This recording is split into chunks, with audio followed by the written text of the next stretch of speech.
स्वागत है आपका भजन माला में। आपके लिए एक ही जगह जहां आपको मिलेंगे सभी प्रकार के भारतीय भक्ति संगीत और भजन। तो अगर आप अपने आध्यात्मिक सफर को संगीत के माध्यम से ऊंचाइयों तक पहुंचाना चाहते हैं, तो हमारे चैनल को सब्सक्राइब करें और भजन माला समुदाय में शामिल हो जाएं। और भीतर ही भीतर परमात्मा को स्तुति करने लगे, भगवान की स्तुति की है। जिसको जानने के बाद संसार भर की भ्रांति का नाश होता है, जिसको जानने के बिना झूठा भी सच प्रतीत होता है, वो परमात्मा की वंदना की है। आइए संक्षेप में सुने और गाए। मंगल भवन या मंगल आरी, मंगल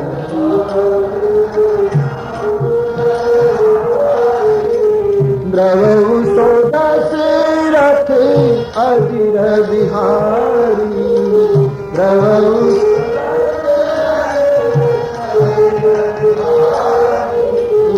बंदहु बाल रूप सोई राम, बंदहु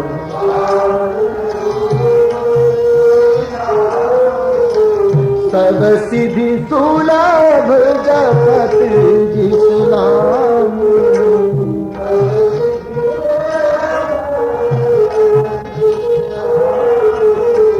करी प्रणाम राम ही त्रिपुरारी,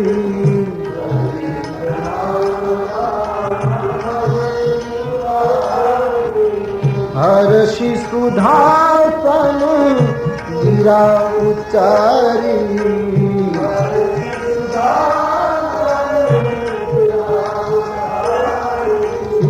मंगल भवन या मंगल हारी,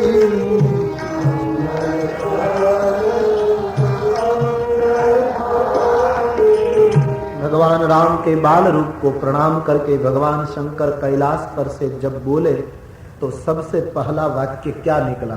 गोस्वामी जी ने मानो सुनकर लिख दिया कि भीतर ध्यान कर लिया, ध्यान रस में डूबे, अपने इष्ट की वंदना भी कर ली, लेकिन जब पार्वती के सामने प्रथम वाक्य बोले तो क्या बोले? वो गोस्वामी जी ने लिख दिया, बहुत सुंदर वाक्य। धान्य धान्य गिरिराज कुमार, तुम समान को पकाए,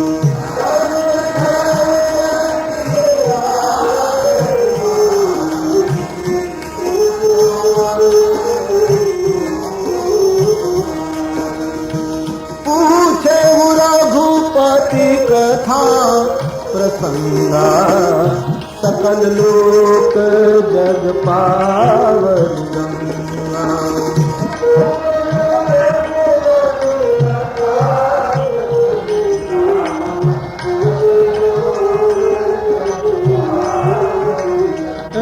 जी सकल लोक जग पावन गंगा, सकल लोक सकल लोक जग पावन।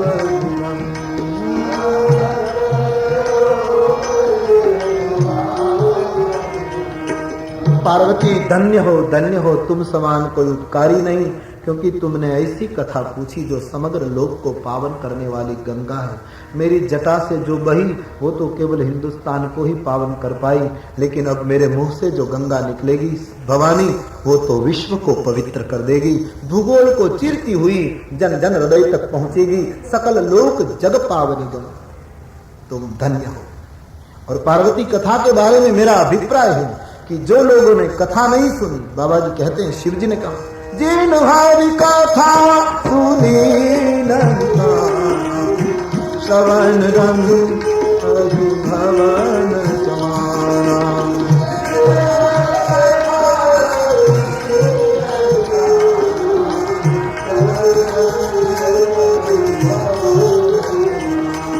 जी श्रवण रंग अभिभवन समाना,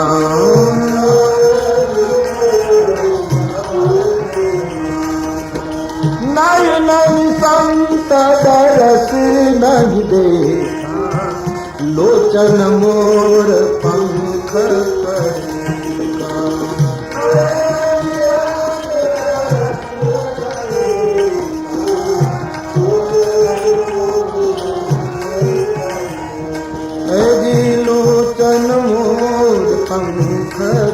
लेखा।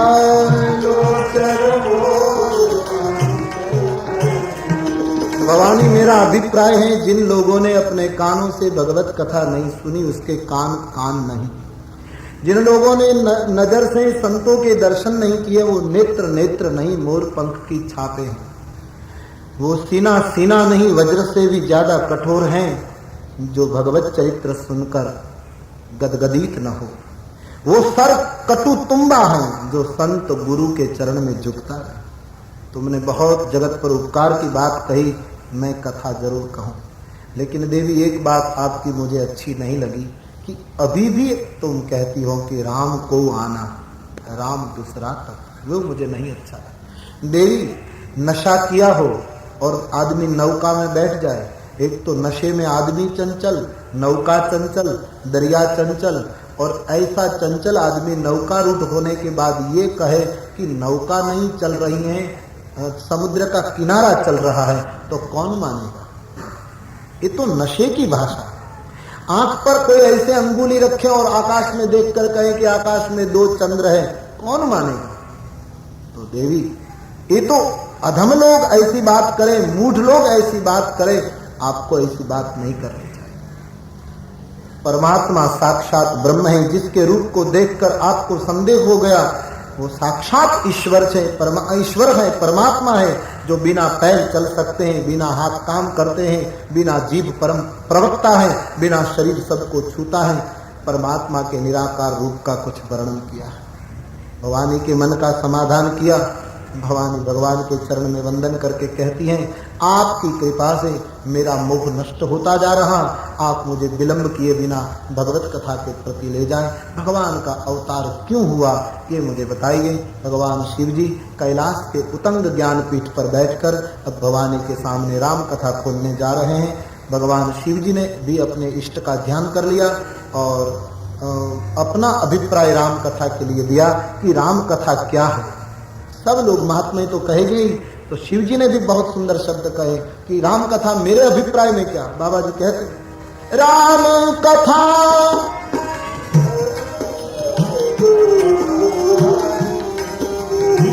राम कथा सुंदर करतारी,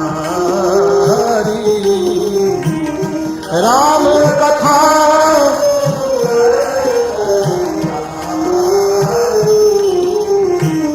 संशय विहंग उदावर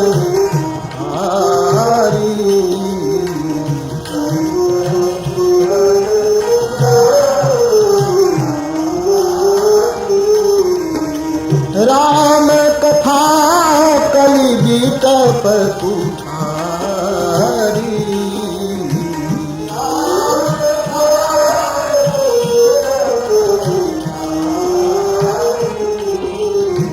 राम कथा कली बीत पर पुठारी।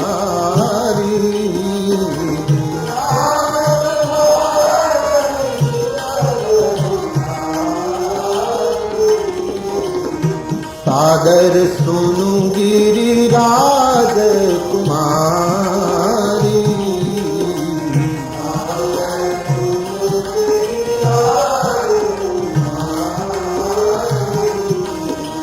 सादर सुनु गिरिराज कुमारी।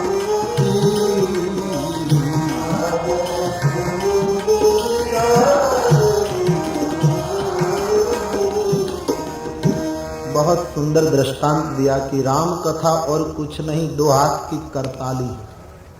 जैसे पंखी दीवार पर बैठा है, हम उसको उड़ाना चाहें तो पत्थर मत फेंको, उसको गोली मत मारो, उस पर प्रहार मत करो, जहां बैठे हो उठना भी नहीं, जहां बैठे हो वहां बैठकर केवल ताली लगा दें और पंखी उड़ जाता है। वैसे राम कथा 2 हाथ की ताली है, संशय के पंखी को उड़ा देती है। जरूर राम कथा में श्रोता और वक्ता 2 ताली है, एक कर वक्ता है, एक श्रोता है, दोनों की एकाग्रता की ताली यदि बज जाए राम कथा में तो संशय के पंखी उड़ जाए। जरूर 9 दिन कथा सुनते सुनते संशय के पंखी उड़ ही जाए निशंक, लेकिन कथा सुनने के बाद ही यदि संशय न गया तो पंखी नहीं उड़ा, इसका कारण कई पंखी को लोग अपने पिंजड़े में बंद कर रखते हैं, और पिंजड़े में बंद किया हुआ पंखी ताली क्या तोप गोला छूटे तो भी नहीं उड़े। हमने कुछ संशय ऐसे पूर्वग्रह से हमारे दिमाग में ऐसे रख लिया है कि कितना ही शास्त्र का सत्संग करे संशय उठता है। खुला पिंजड़ा रख दो, खुला मन कर लो और भाव से राम कथा सुनो, संशय उड़ जाए। कलयुग के बिटप को काटने के लिए राम कथा कुठारी है, ऐसा लिखा है। भगवान शंकर जी अब अवतार के चंद कारण बताते हैं। पार्वती, भगवान का अवतार क्यों होता है? वो इसलिए ही होता है, ऐसा इदमिथ्यम, ऐसे ही होता है, इसलिए ही होता है, ऐसा कोई नहीं कह सकता। सब अपने अपने अभिप्राय देते हैं। तो प्रथम कारण बताया जय विजय का। जय विजय को सनत कुमारों ने शाप दे दिया और उसके कारण भगवान ने एक बार राम अवतार लेना पड़ा। दूसरा कारण, सती वृंदा ने भगवान को शाप दिया और इस शाप के कारण भगवान को धरती पर अवतरित होना, जालंधर और वंदा की कथा सुनाई। तीसरी बात बताई, एक बार नारद जी ने भगवान विष्णु को शाप दिया और इसलिए निराकार को नराकार होना पड़ा। नारद जी ने विष्णु भगवान को शाप दिया, ये बात सुनकर गिरिजा चौंक पड़ी और पूछा कि महाराज आप ये कथा विस्तार से सुनाइए। नारद जी तो ज्ञानी हैं, ज्ञानी ने विष्णु भगवान को क्यों शाप दिया? कितना पक्ष लिया नारद का, क्योंकि नारद उसके गुरु है ना। तो पार्वती कहती हैं कि भूल की होगी तो विष्णु ने ही की होगी, वरना मेरे गुरुदेव कभी शाप नहीं देते। कहा अपराध रमापति की नहा, रमापति ने ऐसा कौन सा अपराध किया कि ज्ञानी गुरुदेव ने शाप दिया? तो शंकर जी मुस्कुराए और कहने लगे, देवी तुम नारद को ज्ञानी कहती हो, वो तुम्हारी भूल है। इस संसार में न कोई ज्ञानी है न कोई मूढ़ है। बड़ा अद्भुत सूत्र है। परमात्मा जिसको जब जैसा बनाए जीव ऐसा बन जाता है। न कोई ज्ञानी है न कोई मूढ़ है। शंकर भगवान के दर्शन में इस जगत सपना है। सपने में कौन मूढ़ कौन ज्ञानी, जागृति के बाद सब समान है। निज अनुभव अब कहो, अपना अनुभव जब शंकर भगवान कहते हैं तब उमा कहो मैं अनुभव अपना, सत हरि भजन जगत सब सपना। मेरे कहने का तात्पर्य केवल इतना, शंकर जी ने बड़ा सुंदर सूत्र दिया, न कोई ज्ञानी है न कोई मूढ़ है। जिसको परमात्मा जैसा बनाता है जीव ऐसा बन जाता है। बाद में पूरा नारद चरित्र सुनाते। आप सब जानते हैं नारद चरित्र, समय अभाव से मैं उसमें नहीं जा सकता क्योंकि बड़ा लंबा चरित्र है, आपने कई बार सुना है। नारद जी ने तपस्या की और कामदेव आया। कामदेव नारद के सामने असफल रहा तो काम जीतने का गर्व हो गया नारद जी को और भगवान शंकर के पास अपने गर्व की बात करने लगे। विष्णु भगवान के पास भी गर्व की बात करने लगे। तो विष्णु भगवान ने सोचा कि भक्त के हृदय में गर्वांकुर फूटा है तो उसको मैं निकाल लूं। तो भगवान ने माया की रचना की, लीला की और बड़ा नगर बनाया। नारद जी वहां जाते हैं, विश्व मोहिनी में मोहित हो जाते हैं और शादी करना चाहते हैं। विश्व मोहिनी के स्वयंवर में भगवान के पास से रूप मांग कर जाते हैं। भगवान ने उसको बंदर का रूप दिया और उपहास करवाई।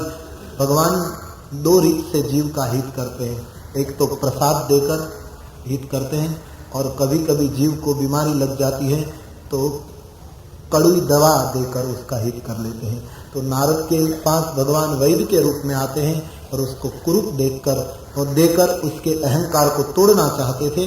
बड़ा सिद्धांतमय प्रसंग है लेकिन मैं इसमें समय अभाव से नहीं पहुंच पाऊंगा। तो नारद जी को बंदर का रूप मिला और विश्व मोहिनी उस पर नाराज हो गई। यहाँ भगवान भी मंडप में आ चुके थे तो भगवान के गले में विश्व मोहिनी ने माया डाल दी और भगवान लेकर चले गए। बाद में नारद जी बहुत क्रोध में विष्णु भगवान को मिलते हैं और शाप दे देते हैं कि आपने बंदर का मुझे सामान्य बना दिया, आपको मनुष्य देह लेना पड़ेगा। बंदर का देश मुझे दिया तो बंदर की मदद आपको लेनी पड़ेगी। और विश्व मोहिनी के वियोग में आपने मुझे तड़पाया तो नारी का विरह कैसा होता है वो आपको अपने आप खुद अपने जीवन में सहना पड़ेगा। भगवान शाप कबूल कर लेते हैं, बाद में तो माया हर लेते हैं। नारद जैसे थे वैसे हो जाते हैं। भगवान उसको उपाय बताते हैं कि नारद शंकर नाम का जप करो ताकि अशांति मिट जाएगी। नारद जी जाते हैं और शंकर नाम का जप करते हैं। एक कारण नारद कथा। चौथा कारण स्वयंभू मनु और शतरूपा। जहां तक महात्माओं का अभिप्राय है ये महत्व का कारण बताया कि मनु और शत्रुपा जो दुनिया के आदि दंपत्ति जिसके माध्यम से जगत में नर सृष्टि का आरंभ हुआ, वो मनु के 2 पुत्र उतानपाद, प्रियव्रत। पुत्रियों में देवहूति जो कर्दम को ब्याही गई और कपिल भगवान का जन्म हुआ जिन्होंने सांख्य शास्त्र का बोध दुनिया को दिया। वो मनुराज बहुत काल राज्य करते हैं। एक बार मनु ने सोचा कि घर में रहूंगा तो विषय से वैराग नहीं आएगा। सोच लिया, पत्नी के साथ फैसला किया, पुत्रों को शासन सौंप दिया और वृद्धावस्था में चौथेपन में परमात्मा की प्राप्ति के लिए मनु और शत्रुपा फैसला करते हैं। क्या मतलब? जब संतान लायक हो जाए तब हर माता पिता को सोच लेना चाहिए कि अब जीवन के परम लक्ष्य को पाने के लिए भक्ति करें, भजन करें। पति पत्नी निकल पड़े नैमिषारण्य के रास्ते पर। बाबा जी दर्शन कराते हुए लिखते हैं, पंथ जात सोच हाली माटी धीरा, पंथ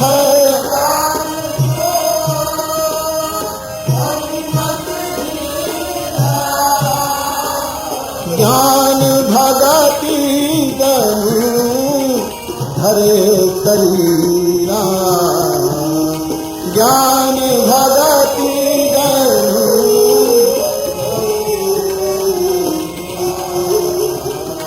ज्ञान भगति गनु धरे शरीरा।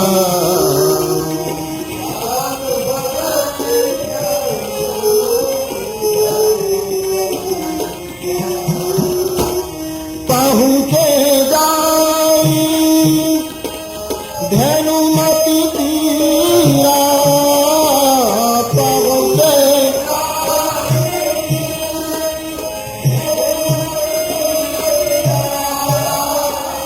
हर्षि नहाने निर्मल नीरा, हर्षि नहाने निर्मल नीरा।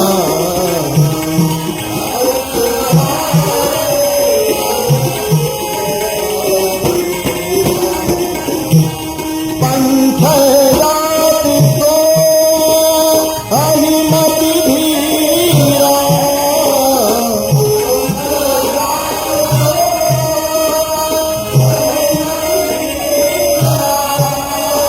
ज्ञान और भक्ति ने मानो देह धारण किया हो ऐसे दोनों दिखाई देते हैं। नैमिषारण्य में आए हैं, धेनुमती नदी के निर्मल नीर में स्नान किया। कई महात्मा लोग मिलने आए। मनु और शत्रुपा ने प्रणाम करके पूछा कि बाबा कोई ऐसा सुलभ और सीधा साधा साधन बताइए कि प्रारब्ध पूरा हो, उससे पूर्व भगवान के दर्शन हो जाए। बहुत तीर्थाकर यज्ञ याग आदि सब करवाया और 12 अक्षर का मंत्र मनु और शत्रुपा को दिया गया। 12 अक्षर मंत्र बल जपहि सहित अनुराग, वासुदेव पद पंकर दंपति मने अदिला।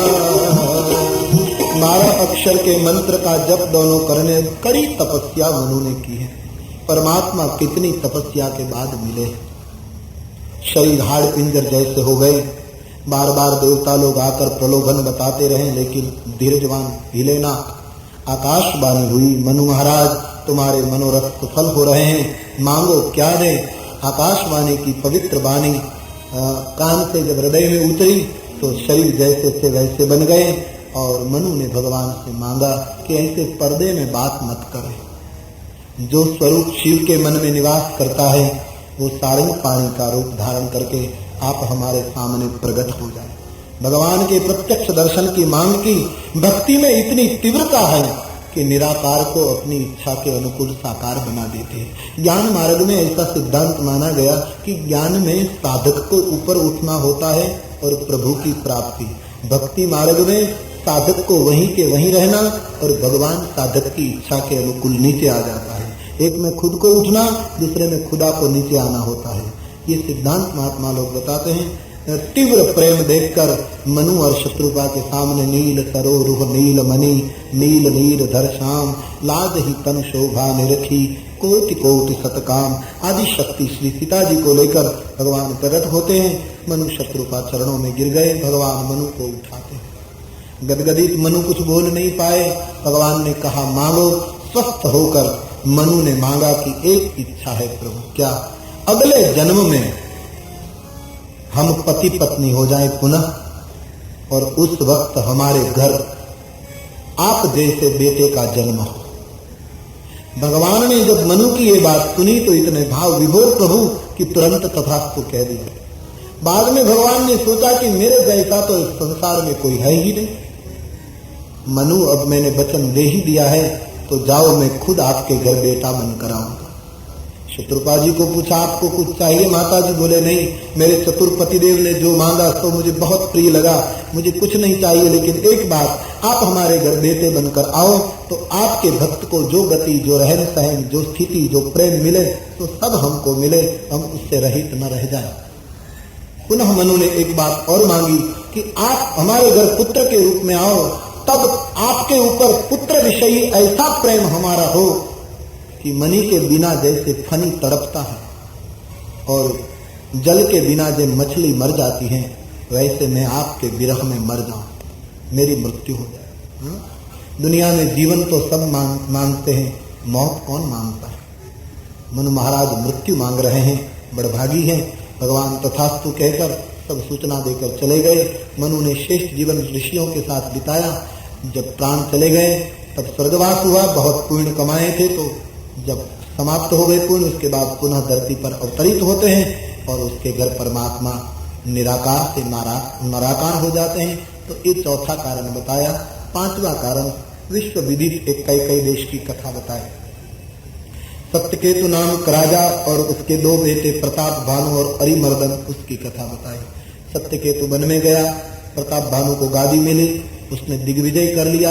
एक दिन वो मृगिया के लिए गया तो एक भुंड के पीछे गया और भुंड के पीछे जाते जाते जंगल में वो बुलावे में गिर पड़ा और एक कपट मुनि का उसको मिलन हुआ और कपट मुनि के कुसंग से वो लिपटा गया और कपट मुनि को एक सच्चा साधु मानकर, उसको गुरु मानकर वो मौत से बचने के लिए मांग करता है।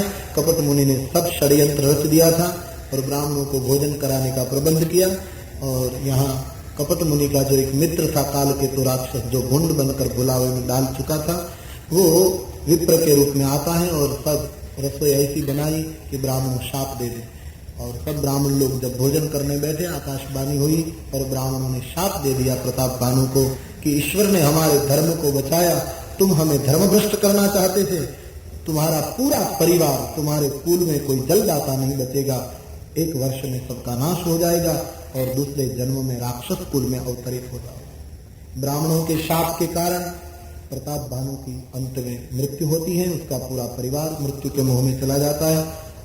दूसरी ओर बाबा जी कहते हैं प्रताप भानु रावण के रूप में प्रकट हो जाता है। अरिमर्दन उसका भाई कुंभकर्ण के रूप में आता है और धर्मरूपी नामक जो प्रधान था वो विभीषण के रूप में आता है। रामचरितमानस में राम जी के जन्म की कथा से पूर्व रावण का जन्म बताया है। पहले अंधेरा आता है, बाद में सूरज निकलता है। पहले निशिचर वंश की कथा बताई, बाद में सूर्य वंश की कथा कही। तो रावण बहुत शक्तिशाली साबित हुआ। तीनों भाई ने बहुत तपस्या की। ब्रह्मा ने आकर वरदान दिया तो कहा कि वानर और मनुष्य के सिवा हम किसी के हाथ न मरे। ब्रह्मा ने तथास्तु कह दिया। कुंभकर्ण की बुद्धि सरस्वती के माध्यम से पलट दी गई और कुंभकर्ण ने 6 मास की निद्रा मांग ली। विभीषण ने मांगा जन्म जन्म भगवान पद में प्रीत मांगी। बाद में रावण की मंदोदरी नामक स्त्री के साथ शादी हुई, अपने दोनों भाइयों को भी ब्याह दिया। मैदानव नामक राक्षस ने समुद्र के बीच त्रिकुट पर जहां यक्ष रहते थे उसको निकालकर एक दिव्य नगरी निर्माण कर दी, जिसका नाम लंका रखा। रावण पूरा समाज के साथ लंका में बसने लगा। पूर्ण समृद्धि, इतनी समृद्धि से भी रावण तृप्त नहीं हुआ तो कुबेर का धन भंडार लूट आया। मंदोदरी जैसी अति खूबसूरत नारी थी, फिर भी उसको संतोष नहीं हुआ तो नाग कन्याओं को पाताल से उठा लिया। अपने बाहुबल से कैलाश को उठाकर दुनिया को अपना बाहुबल का दर्शन करवाया। सौंदर्य का शिकारी और दूसरों की संपत्ति की लूट चलाने लगा रहा। अपने परिवार के लोगों को और पूर्ववासियों को भी उसने कहा कि यज्ञ तोड़ो, वेद पुराण की बात बंद करा दो, जहां भी सत्कार्य हो रहा है उसको तोड़ डालिए, ताकि देवता वो भूखे बनकर मेरे पास आ जाए। इस बाद में उसको मारना छोड़ना जो करना तो मैं करूंगा। रावण ने अपने परिवार और पुरजनों को ऐसी सूचना दी राक्षस कुल को, और उसके आदमी समाज के सभी वर्ग में फैल जाते हैं और समाज को भ्रष्ट करने लगे। नदियों के पानी लाल रंग में मुनियों के खून से रंग दिए गए, यज्ञ बंद होने लगा, वृक्ष काटे जाने लगे, गायों की कत्ल होने लगी, ऋषि मुनियों का अपमान होने लगा। बाबा जी ने लिखा है कि ऐसा समाज रावण ने निर्माण किया जहाँ कोई माता पिता को नहीं मानता, गुरु को नहीं मानता, गाय को नहीं मानता, सत्कार्य को नहीं मानता। शिव जी तो व्याख्या कर देते हैं कि पार्वती जिसका ऐसा आचरण हो उसको राक्षस समझ रहे। रावण के त्रास से धरा अकला उठी और गाय का रूप लेकर धरती ने ऋषि मुनियों से शिकायत की कि ये पापियों का वजन मुझे बहुत सता रहा है। ऋषि मुनियों ने कहा हम क्या करें, हमारा चिंतन रुक चुका है, चलो देवताओं के पास। देवताओं को सुनाया तो देवताओं ने कहा जब रावण आता है तो हम मेरु पर्वत की गुफा में चले जाए, हम भी दुखी हैं। पितामह ब्रह्मा ने वरदान दिया हम उसके पास जाए। तब ब्रह्मा के पास आए और ब्रह्मा ने कहा कि मैंने तो तप किया इसलिए वरदान दिया, लेकिन ये नहीं सोचा था कि वरदान का गलत उपयोग करेगा। दियासली की पेटी किसी के हाथ में हम दीप जलाने को दें, लेकिन बाद में वो मंदिर को जला दें तो देने वाले का क्या अपराध।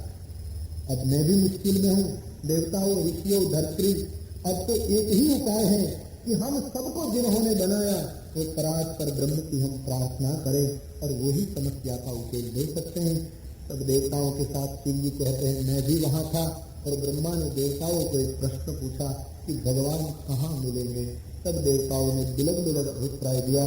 तब शंकर जी अवसर देखकर बोले कि आप सब कहते हैं भगवान यहीं होंगे यहीं होंगे, लेकिन मुझे यदि पूछा जाए तो मैं इतना ही पूछूं आपको कि भगवान कहाँ नहीं है। हरि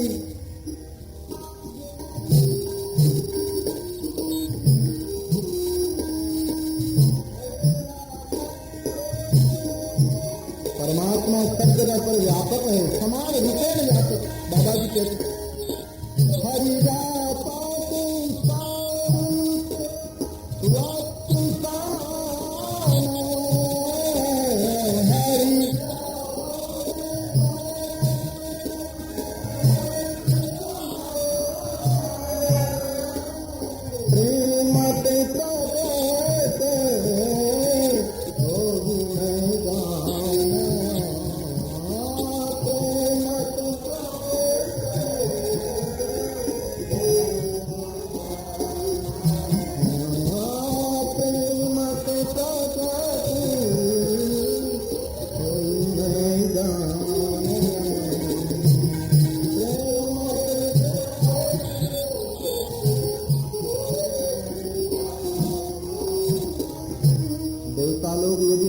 प्रेम है तो भगवान यहीं ही प्रकट होंगे।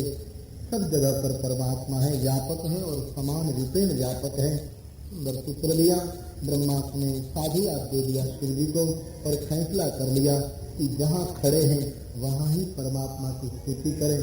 गाय के रूप में धरती, सब ऋषि मुनि, सब देवता और पितामह ब्रह्मा और भगवान की अंतर्यामी की स्तुति करते हैं। राम जन्म से पहले स्तुति आई है, आइए हमारे जीवन में भी राम का प्राकट्य हो, इसलिए हम भी इस प्रार्थना में सम्मिलित हो जाए। भाव और श्रद्धा के साथ सब इस प्रार्थना के में साथ और संगति करें। सीता राम राम राम सीता राम राम राम सीता राम राम सीता राम राम राम सीता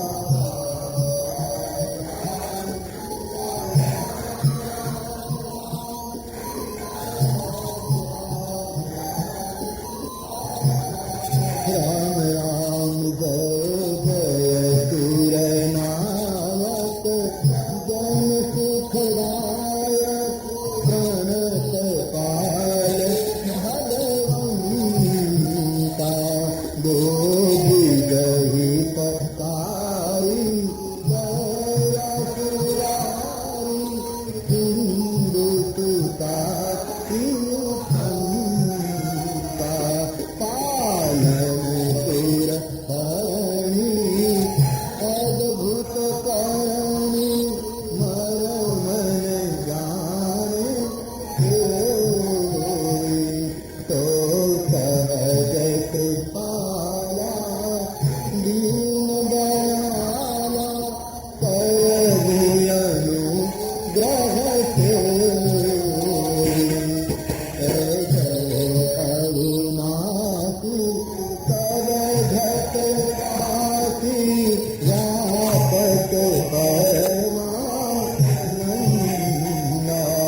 ज्योतिकं चरितपुनीतं माया रहितं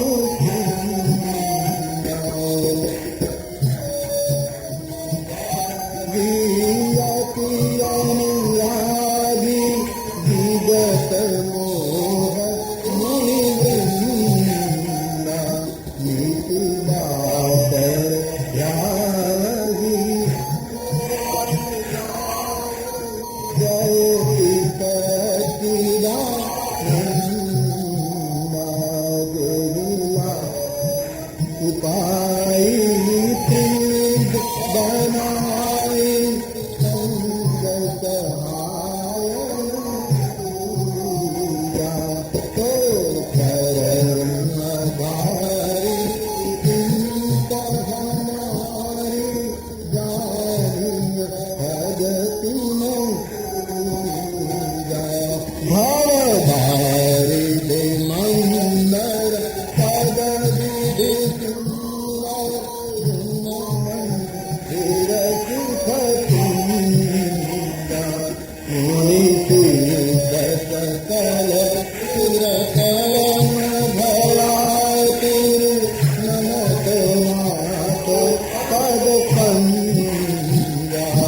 जय जय सुरनायक जन सुखदायक तनक पाल भगवान गोविंद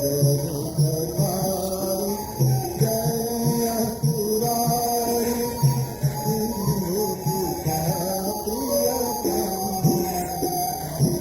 सीताराम राम राम सीताराम राम राम सीताराम राम राम सीताराम राम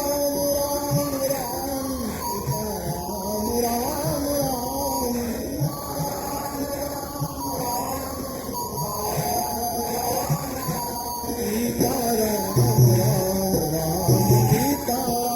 सीताराम राम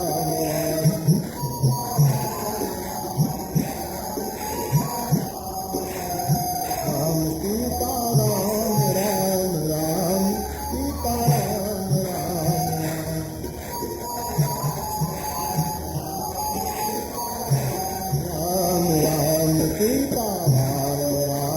राम सीताराम राम राम सीताराम राम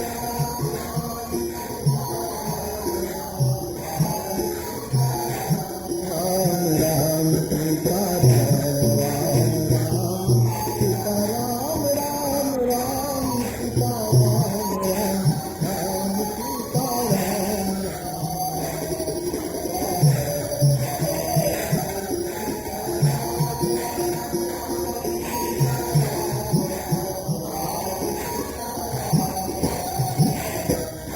देवताओं ने बहुत दिव्य स्तुति की। भगवान ने आकाशवाणी से प्रत्युत्तर दिया, धैर्य रखो देवताओं, धरती सुरेश मुनि लोग, मैं अंश सहित प्रकट हो जाऊंगा रघुकुल में, सूर्य वंश में, कुछ प्रतीक्षा करें। भूमि का भार कम कर दूंगा, समाज की समस्या को मिटा दूंगा।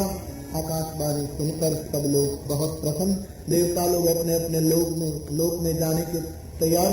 तो ब्रह्मा जी ने कहा कि भगवान आकर सब कर दें, इसका मतलब ये नहीं कि हम निष्क्रिय हो जाएं।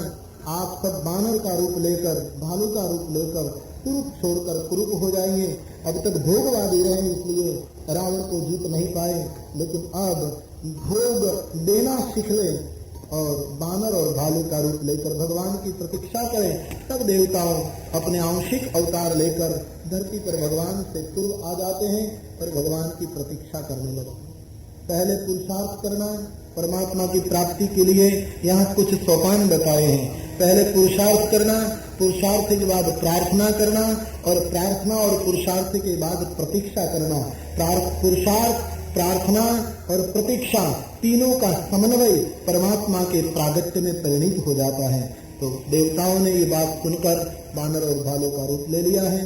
और अब गोस्वामी जी बाबा हमको राम जन्म की कथा के प्रति ले जाते हैं। आइए बाबा जी की चौपाइयों के माध्यम से चले श्री अवध अयोध्या की ओर चले। बड़ी प्यारी नगरी है, बड़ा दिव्य कुल का शासन है रघुकुल का। सब भाव से सुनिए और सब गाएं। अब मेरी एक प्रार्थना है आप सब भाई बहनों को कि अब व्यवस्था हो गई हो तो अब जहाँ जगह मिले सब बैठ जाएं, ताकि राम जन्म की कथा में यानी विघ्न न हो। आप सब बैठ जाएं और उत्सव का आरंभ मैं यहाँ से स्पष्ट सूचना दूंगा कि अब उत्सव मनाया जाए, यानी जय जयकार किया जाए, उसकी स्पष्ट सूचना दूंगा। तब तक आप बैठें और सुने और गाएं। आइए चले श्री अवध। गोस्वामी जी बहुत सुंदर चौपाइयाँ लिखते हैं, सब भाव से सुनिए और गाइए। बाबा जी कहते हैं अवधपुरी रघुकुल सब गाइए।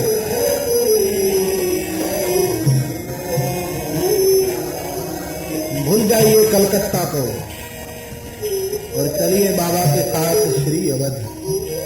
कितनी प्यारी नगरी है, आकाश को छूती हुई पताका फैल रही है, रघुकुल की कीर्ति को उजागर कर रही है। बड़ा दिव्य शासन है रघुकुल का। भाव से सुनिए और गाइए।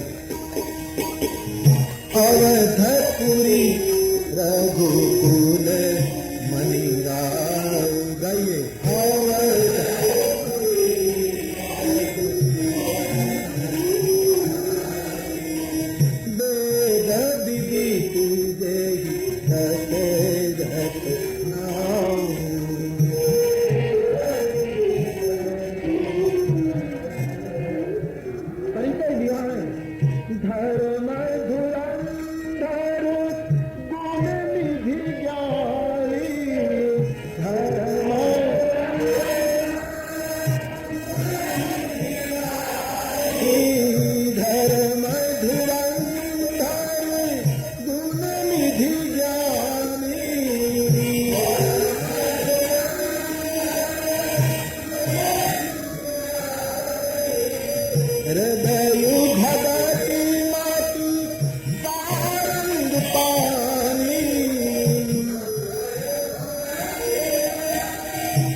महाराज दशरथ जी रघुकुल के मणि, उसका शासन चल रहा है। धर्म धुरंधर है, ज्ञानी है, लेकिन केवल ज्ञानी नहीं, हृदय में सारंग पानी की भक्ति भी बही जा रही है।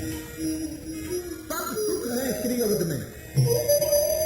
कौशल्यादि प्रिय नारी पतिव्रता धर्म निभाती है, सब सुख है। प्रजा सुखी है, प्रदेश प्यारा है, अवध में क्या नहीं है। लेकिन गोस्वामी जी मानव जीवन का दर्शन कराते हुए बड़ी मधुर बात बताते हैं कि दशरथ जी के जीवन में सब था, लेकिन एक वेदना उसको सताने लगी।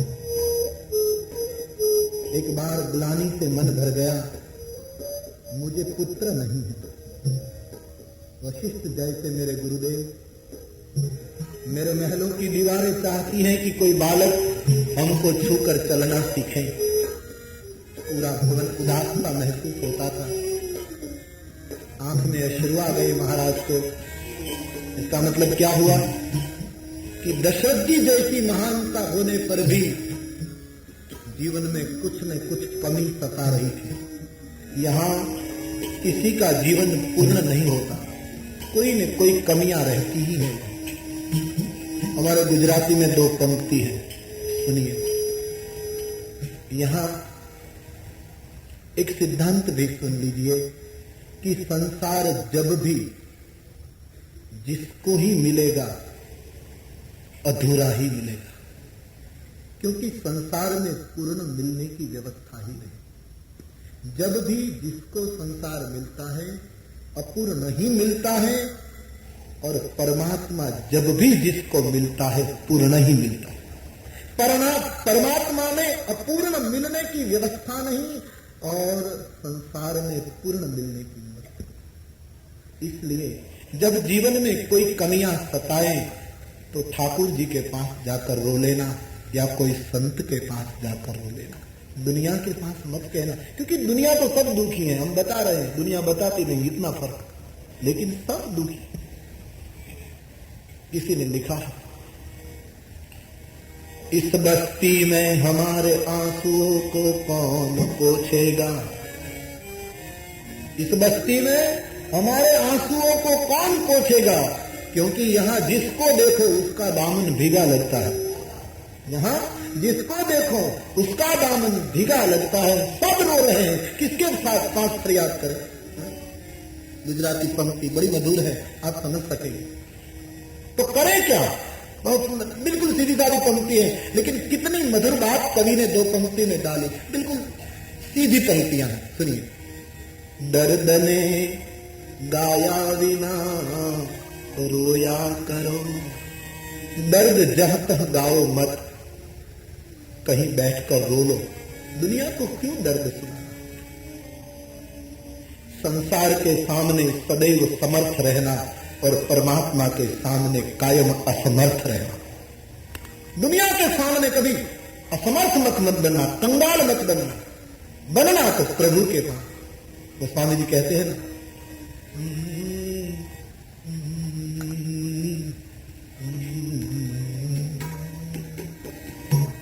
कहना है तो प्रभु से कहे, दुनिया से क्यों कहे? दुनिया क्या देगी? दे भी क्या सकती है दुनिया?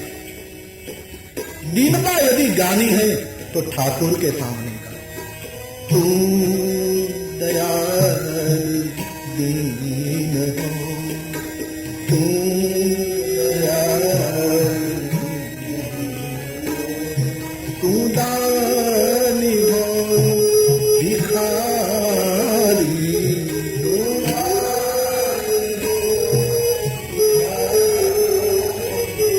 तू दानी हो भिखारी,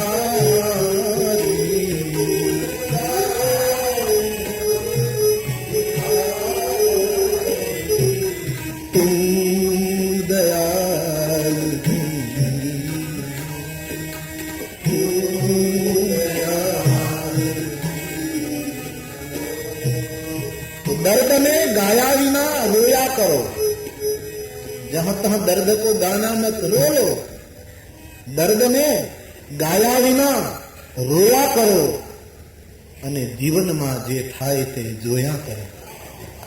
દર્દ ને ગાયા વિના રોયા કરો, જીવનમાં જે થાય તે જોયા કરો। देखते रहो, देखते रहो। दृष्टा, यहां किसका जीवन पूर्ण है? उल्टा सोओगे तो पीठ जमी को नहीं छुएगी, पीठ भर सोओगे तो सीना जमीन को नहीं छुएगा, दाईं ओर सोओगे तो बाईं ओर जमीन को। यहां कुछ न कुछ कमी रहती है।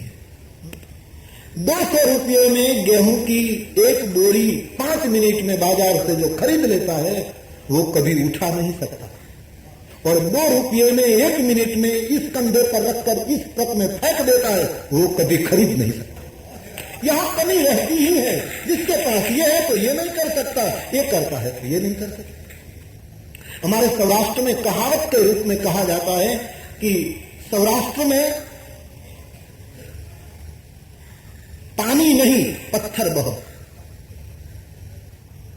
સૌરાષ્ટ્રની ભાષામાં કહું તો પાણા બહુ, પાણી નહીં। આમ તો પાણી ખરું પણ પેલું નદીમાં નહીં, આમ ભીतर तो पानी बहुत रहता। सौराष्ट्र की नदियों में पानी कम, पत्थर बहुत। गुजरात की नदियों में पानी बहुत, पत्थर कम। लेकिन दक्षिण भारत की नदियों में पानी और पत्थर दोनों बहुत, लेकिन पहनने के कपड़े ही नहीं, धोए क्या? वेदनिया जीवन में रहेगी ही, चाहे दशरथ हो या दशानन हो, कोई भी हो। तो जब वेदना घिर ले, जब मन उद्वेग से भर जाए, तो बाबा जी उपाय बताते हैं, संसारियों को मत कहे। दशरथ जी के मन में ग्लानि है, मुझे पुत्र नहीं है, किसी को बताया नहीं, और बड़ा सुंदर रास्ता हमको बताया। सीधे चले गए गुरुद्वार।